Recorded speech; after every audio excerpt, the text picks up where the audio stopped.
Welcome to KBA Vendor Viewpoint, where we bring together Kentucky bankers and the industry's top vendor solutions to discuss important topics that affect your bank.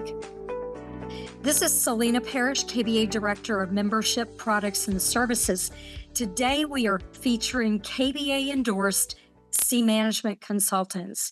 We are pleased to have with us from SEAY Management, Senior Vice President Dan Ragan, and Sissy Egan, Vice President, Director of Operations, and also KBA member Thomas Richards, EVP CEO with Owingsville Banking Co. Thank you all for being with us today. Dan and Sissy, tell our audience about your roles there with SEAY Management. Hello, I'm Sissy Egan. I've been with SEAY Management for 20 years, and I've worked together with numerous KBA members. As VP Director of Operations, I oversee the process of assisting our clients on their HR management questions. For example, day-to-day business employment situations can arise, and almost every one of them is different. They can be questions about the EEOC, ADA, COBRA, FMLA, just to name a few. Our consulting team provides comfort and assurance in managing employees by offering a user-friendly approach to specific questions on HR issues. Dan, can you take it from here?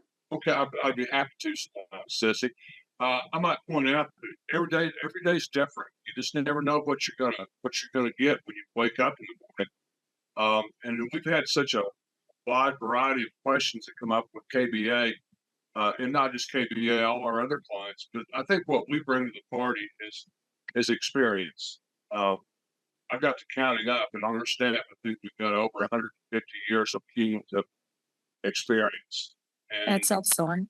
and it's in all areas of human resource. Some of the services we offer and get involved with, we develop employee handbooks, action plans, compensation programs, opinion surveys, supervisory management development training. We represent clients before EEOC, wage and hour. We do DISC training, do recruiting, outplacement, trailing spouse assistance, union avoidance and recognition. We teach classes on how to interview. We set up systems for performance assessment and appraisal, and almost anything HR related, we've either done it or we have close contact with somebody that does do it. It doesn't sound like you ever have a boring day there at SEAY Management. That's for sure.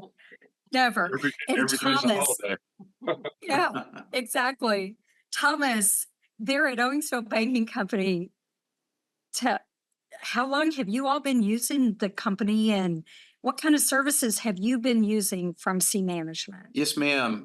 Thank you all first for having me on here today. I'm happy to talk about SEAY and all the great support that they've given us over the years. I went back and looked at some of my notes to see the first time that I remember reaching out to them, and I believe it was back in 2016.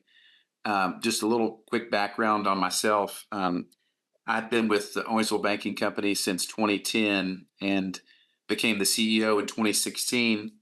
And I was, still fairly young, but was a lot younger then and had even less experience with the various issues, HR related issues that can come up from day to day. And so having a company like SEAY to be able to reach out to was very, very valuable, especially in the early days when I became CEO. And I remember, I think one of the very first things we started on was some PTO policy design.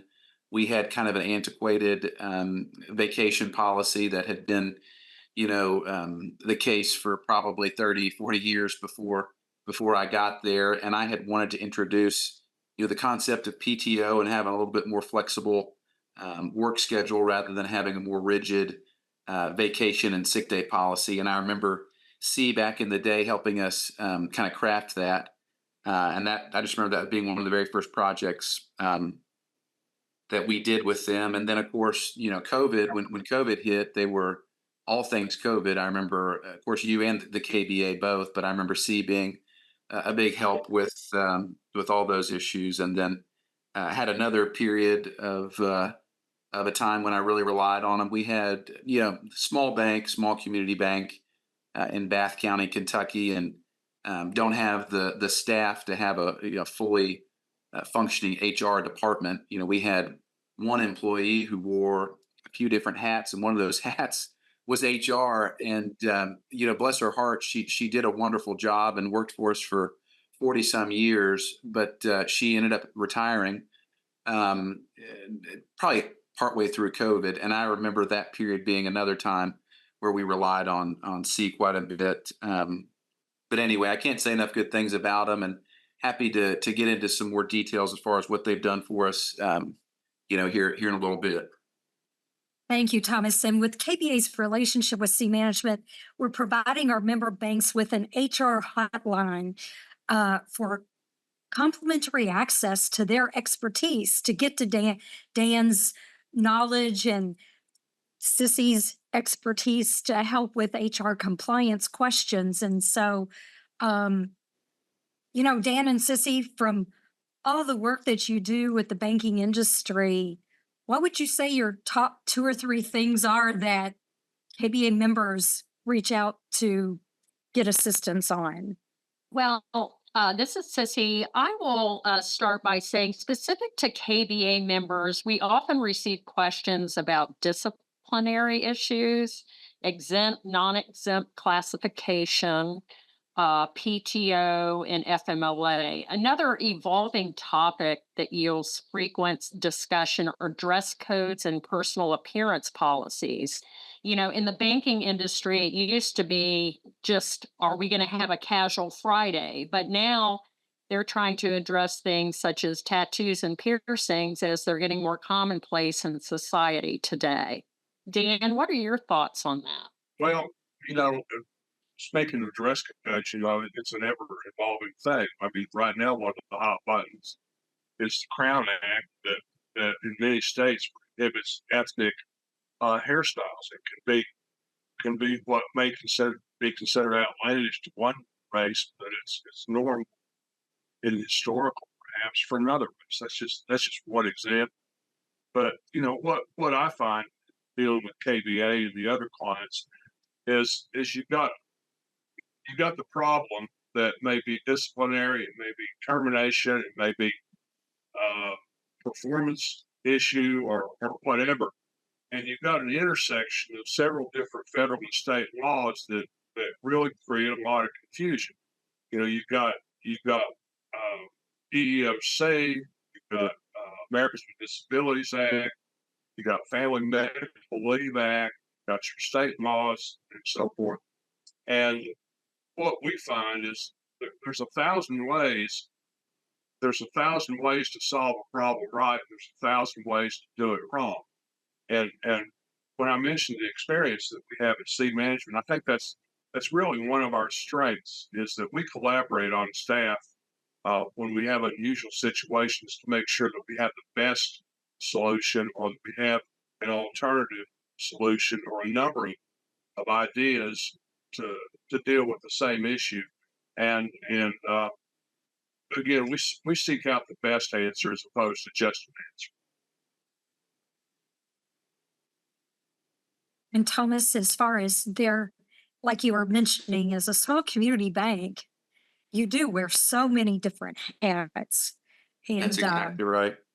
yes, so for the expertise that SEAY Management brings, have you used them not only on the 800 number hotline side, but Sure. hired them to do consulting work as well? That's a good question. A couple different things I'll say. One, we have used the hotline quite a bit. I went back and just kind of made a quick list of some different scenarios. Again, not getting too specific, but just in general, some things that we've kind of dealt with that SEAY has helped us with. Like I said before, PTO design. We've had employee injuries, disability issues, claims, all things COVID. Like I said, we've had internal investigations we've had help with. payroll issues, exempt, non-exempt questions like was mentioned before, part-time, temporary employees, and kind of the implications that go along with that. Minors, applying for jobs and how to deal with that. Background checks. Let's see here, some unemployment claim issues, and then performance issues, dealing with kind of internal and promotions and demotions and docking pay, and it's amazing. I can only imagine. I get to see all of the interesting, I'll call them interesting situations that I get to deal with as the CEO of a small community bank. I can't imagine being Dan and everybody else at SEAY having to hear all of the issues that hundreds or tens or hundreds of clients might have. If I think I've got a unique one, I'm sure they have some pretty good stories out there of interesting situations they've come across. But yet we've used the hotline quite a bit. We have not used them as far as a standalone hired engagement. But honestly, I've been taking a couple of notes since we've been talking here, and performance review and comp design are two things that are on my list of things that I'd like to modify and to kind of streamline or kind of bring into the 21st century. And those have been on my list for a while. And I plan on probably reaching out to SEAY at some point to get some feedback on that, because those are two tricky things that, like Dan said, there's 100 different ways you can do them correctly, but there's a lot of ways you can mess them up too. So I'm happy to be able to have someone like that to be able to call.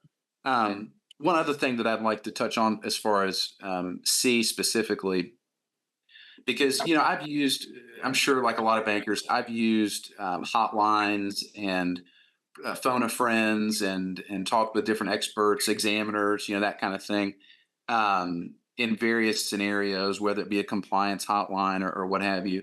And some are better than others. Some, it seems like, are afraid sometimes to step too far out on a limb and to give you too much specific advice. But SEAY, I have not found that to be the case. I found that they will dig into your individual situation, because, like was said earlier, every situation really does have its unique characteristics. And I found that they're not afraid at all to give me really specific and helpful advice, rather than just canned answers that may or may not be very helpful. So again, I can't say enough good stuff about my experience with them so far.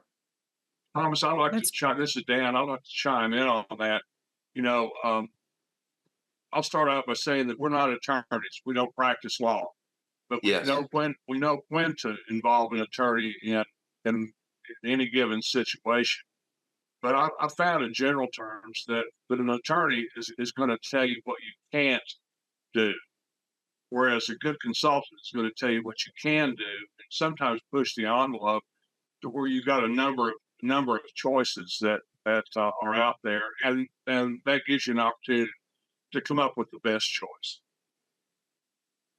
I think that makes sense. And yeah, as far as lawyers, that's right. They're definitely they're gonna be by the book, and not that you all aren't by the book. Everything that you all do is obviously by the book and whatnot. But I think you can give us flexibility, might be the right word. I don't know, but in any ways, I think maybe bring it to the street, and put it into practical application, maybe a little bit more than an attorney might do. So yeah, I can definitely vouch for that. There's one other thing I'd like to mention, Thomas, and this involves the hotline and contacting us and so forth. But I want the audience and the bankers to know that problems just don't occur between 9 and 5 Monday through Friday. And I've always felt and prided myself to where clients could call me anytime, day or night, 24/7, 365, to where, when you have a problem, you got a problem right now. So I've encouraged my clients to reach out to me, because I tell you what, it's much better to have somebody call, pick up the phone and say, "Hey, Dan, this is what's going on. What do you think?" As opposed to, "This is what I've done. How am I going to get out of it?" That's great, Dan.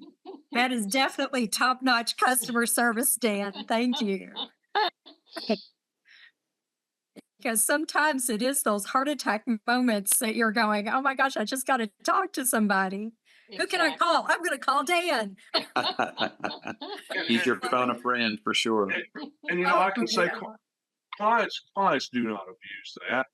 When somebody calls me on a weekend or at night, they've got a problem. And, Certainly. and I've never seen that abused at all, ever in my 40 plus years of consulting. Oh, that's wonderful. Well, that's great information. And, from all the bank visits that I make around the state of Kentucky, one of the recent changes, I guess, has been this whole DOL overtime rule. Mhm. And it's got some of the banks really talking about how to make changes. And I was even at a bank last week who told me that they were having to change their banking hours. So they were going to be putting notices out to the customers because they were going to change their banking hours. Can you all give us some feedback on what you all see for concerns or ways that our banks can deal with this DOL overtime rule? Let me respond to that if I may. Um, the the increase in the dollar test figures has been coming for a long time, and in the Obama administration, it was to rise almost geometrically, and then when Trump took office, it was increased to the current level of 684 a week for a guaranteed salary, and in July it's going to go up to 844, and that's not too big a jump.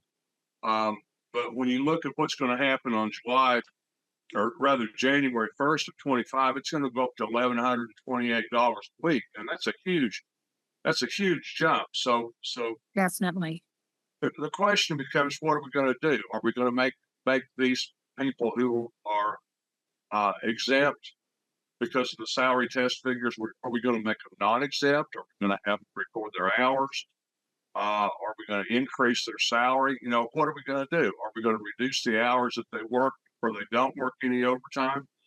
So, we got several options to deal with this. But, when you start taking people who've been salaried exempt for years, and then all of a sudden you're going to make them hourly and require them to record their hours.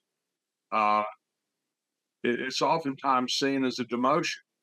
Um, people don't like to. They feel micromanaged when they've got to record their hours. So, it's not only potentially a violation of Fair Labor Standards Act, but it's morale issues as well. Yes, that's what bankers have been telling me is that they're worried that it's going to change the morale for the employees. And so it's definitely top of mind for many of the banks. Thomas, have you all had to make any adjustments or are you looking at making any changes? No, fortunately, we have not. The vast majority of we kind of dealt with this. Actually, this was one of the issues that came up when I wanted to implement a little bit more flexible PTO program back quite a few years ago, because traditionally all of our employees, no matter teller all the way up to chairman, were salaried employees, and so and did not have an active time clock. We recorded daily hours, but not an active time clock. And so when we implemented that PTO system that could break down time off into hour increments rather than days, we kind of had to make the jump to.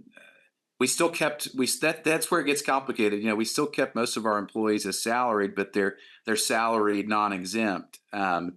And so that's where somebody like SEAY can really be helpful, because just because you got a salary doesn't mean you're not, it doesn't mean that you're exempt from overtime, as I came to understand.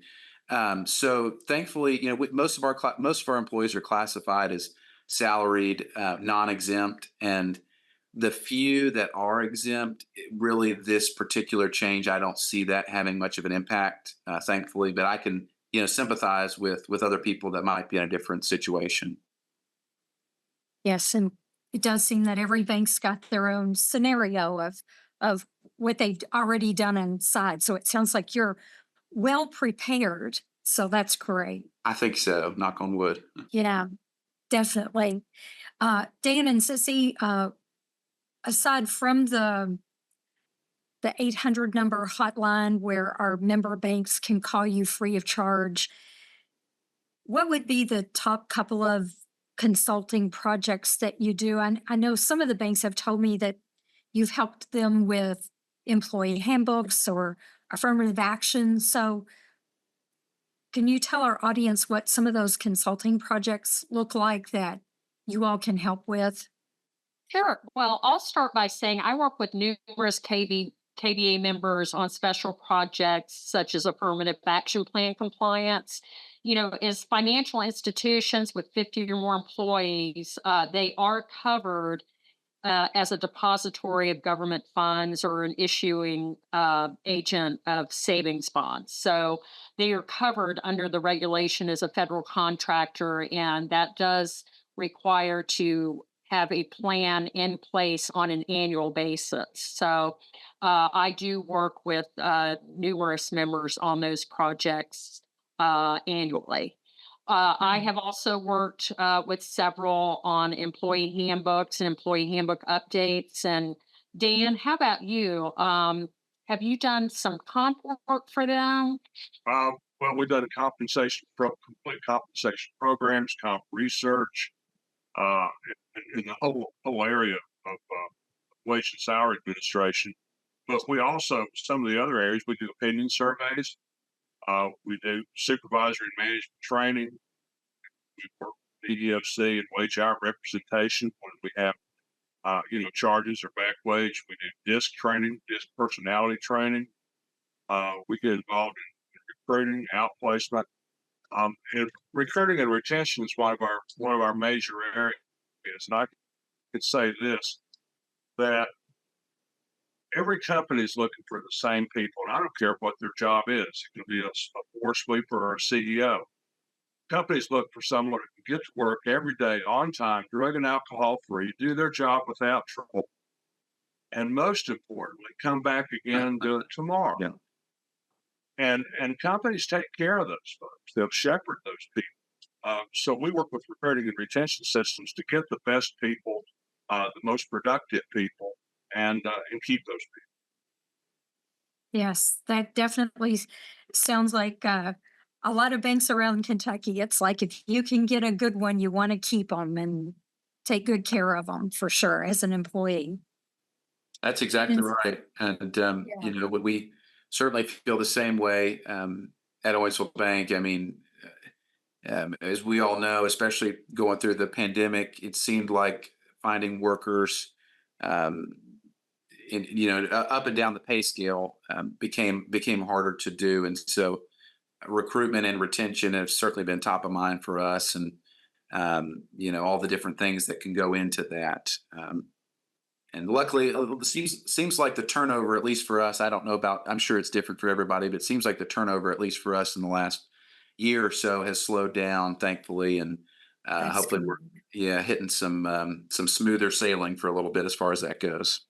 Thomas, I might point out, I didn't know, that y'all know that Sea Management Consultants is based in Orlando, Florida. But I'm in Johnson City, Tennessee. I'm 50 miles from Kentucky. So if we have needs to come on site, that's just a walk in the park for me. That's good to know. No, I didn't realize that you were that close. Now that is good to know for sure. Yeah, that's great, Dan. You are right in our back door, aren't you? That's great. Sissy and Dan, what is the best way for our audience to get in contact with you and your team there at Sea Management? Well, there's several ways to contact us as a KBA member. We have our toll-free number, which is 888-245-6272. Or you can email us at admin@seay.us, like United States. And then finally, you could go to our website, which is chr.com, and click on the Contact Us button. And it'll just have you fill up a short form that comes directly to me. And I pride myself to getting people handled on a very quick basis. So when I see that come through, especially if they say they're a KBA member, I get it going. That's great. And, Dan, do and you I, want to give everybody your 24/7 number? Um, I'll tell you what happens when I respond to emails to our clients. They'll have my contact information. My mobile Of number course. my mobile number is 423-833-1009. 423-833-1009. And my phone stays with me 24/7.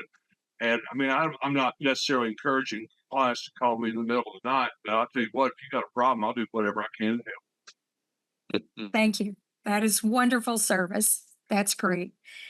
Thank you, Thomas, for being on with us today to help point out all the great things that Sea Management's done for you at Owingsville Banking Company.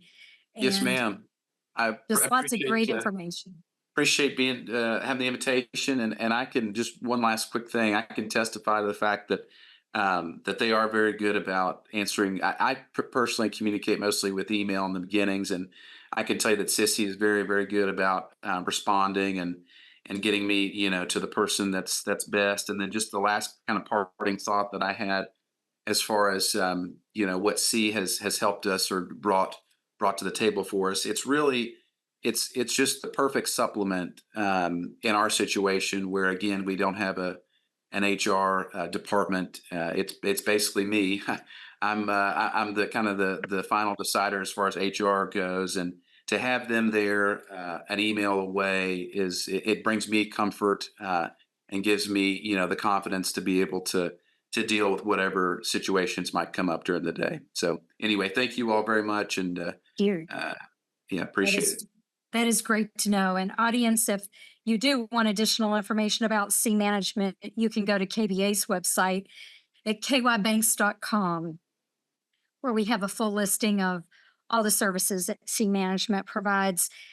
And as we're wrapping up this podcast, I want to give a huge thank you to KBA's Director of Marketing and Communications, Matt Simpson. He makes this Vendor Viewpoint podcast possible every month. And thank you, Matt.